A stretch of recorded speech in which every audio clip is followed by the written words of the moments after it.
The wrench slipped from my greasy fingers and clattered against the concrete floor of Dorian's garage, echoing like a gunshot in the sudden silence. "Gabriel, what the hell are you doing?" he barked, his voice cracking not with anger, but with the kind of raw fear that hits you when you've been caught stealing glances at the one person you shouldn't want. I froze, my hand still buried in the glove compartment of my beat-up Chevy, fingers brushing against something I wasn't supposed to find. A faded Polaroid of him, younger, happier, locked in an embrace with a man whose face mirrored my own dreams. The words, "Forever yours, Alex," scrawled on the back in ink that had bled like an open wound. That photo wasn't just a snapshot.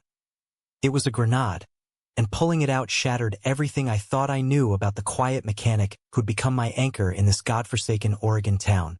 Rain hammered the tin roof like it was trying to drown out the truth, but there was no escaping it now.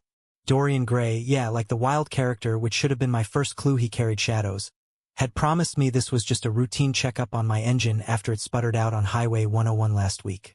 "Nothing major, Gabe," he'd said with that crooked smile, the one that made his hazel eyes crinkle like autumn leaves underfoot.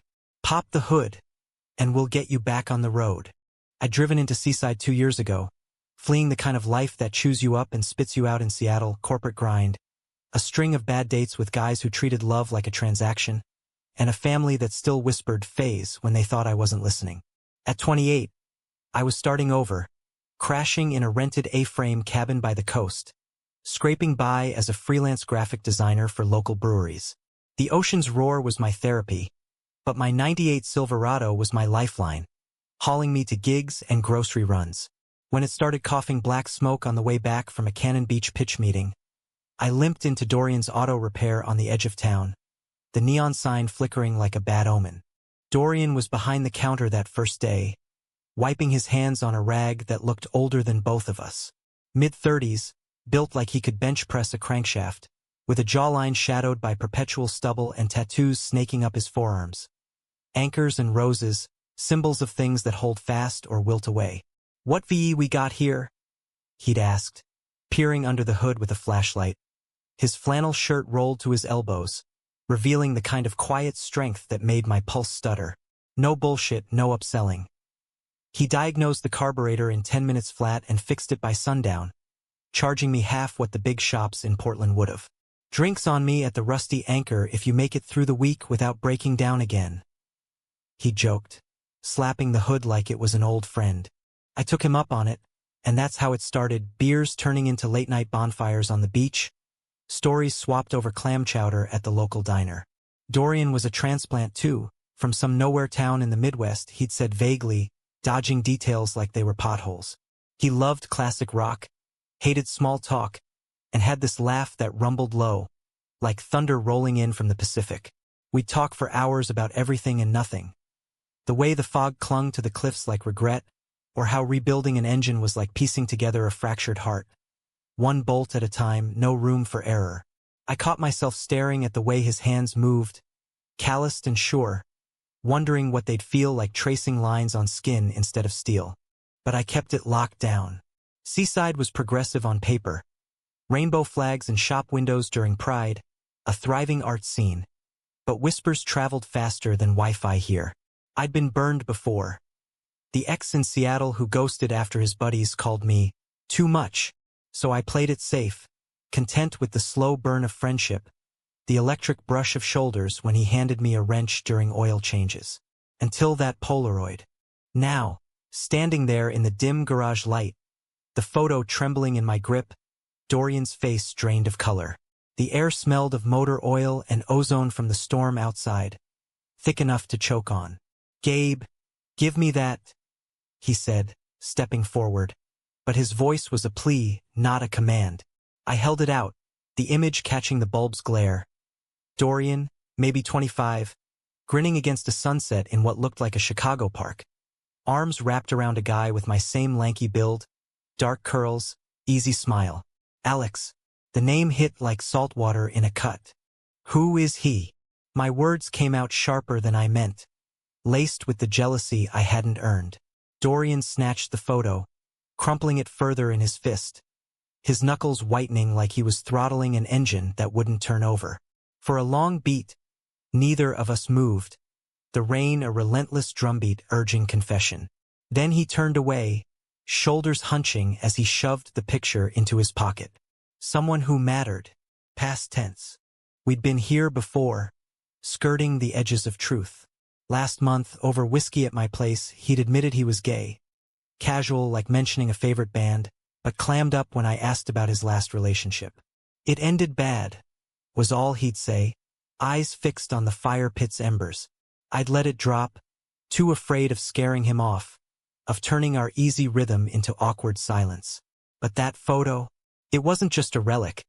It was a map to the fault lines I'd ignored. The checkup dragged on in fits and starts.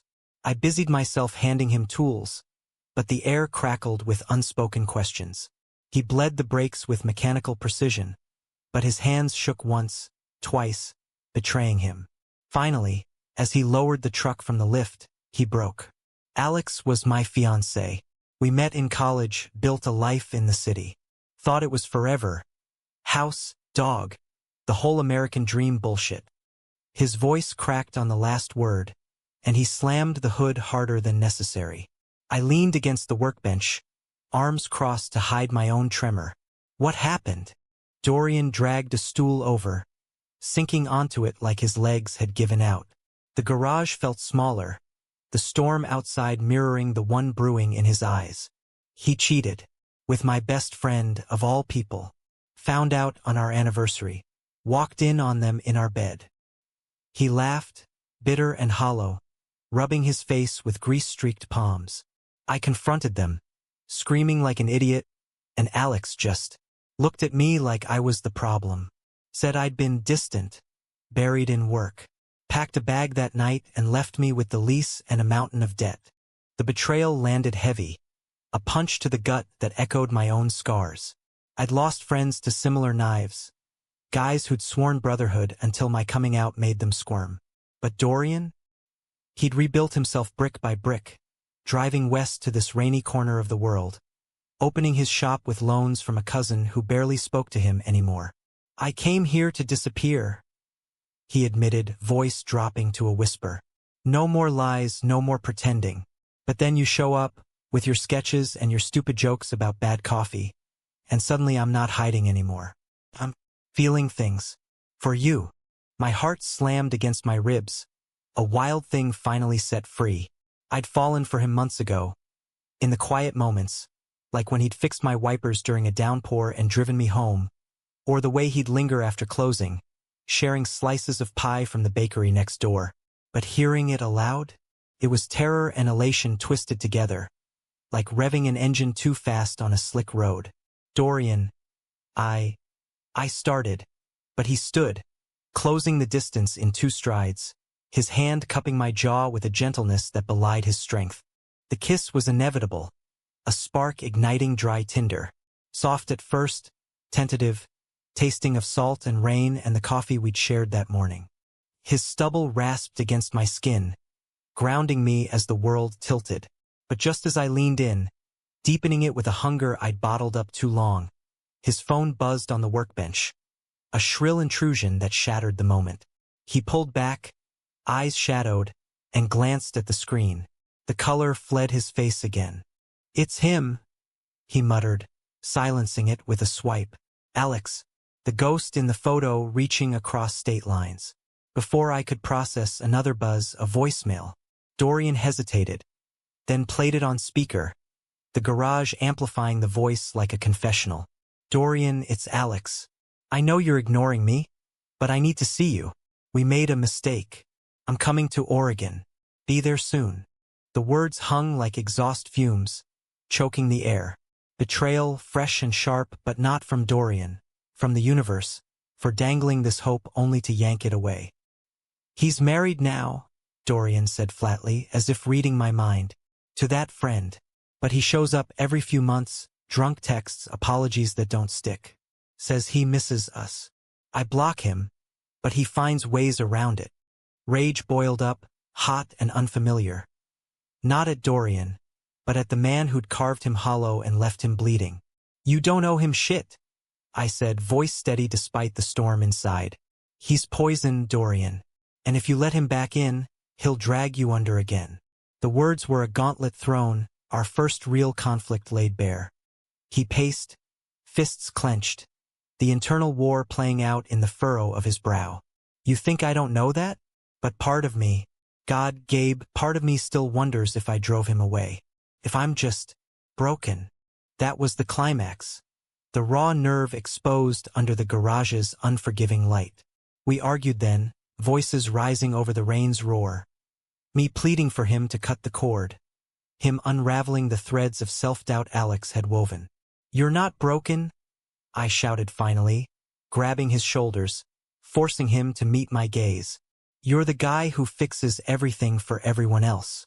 Let me fix this for you. Block him for good. Stay here. With me. Tears tracked through the grease on his cheeks. And for a heartbeat, I thought he'd pull away, climb into his truck and vanish into the night like so many before him. But then his arms wrapped around me, crushing, desperate, and the fight drained out like oil from a pan. I'm scared, Gabe, of this, of us. But yeah, I want to try. The days that followed were a fragile truce, laced with the sweetness of new beginnings. We changed the oil together, laughing when it splashed my jeans. Shared sunsets on the pier, his hand finally finding mine without pretense. Alex's shadow lingered. A final text, then radio silence after Dorian changed his number with my help. But it faded, like fog burning off under morning light. We weren't perfect. Conflicts arose over small things, like my tendency to overthink or his habit of working late to avoid vulnerability.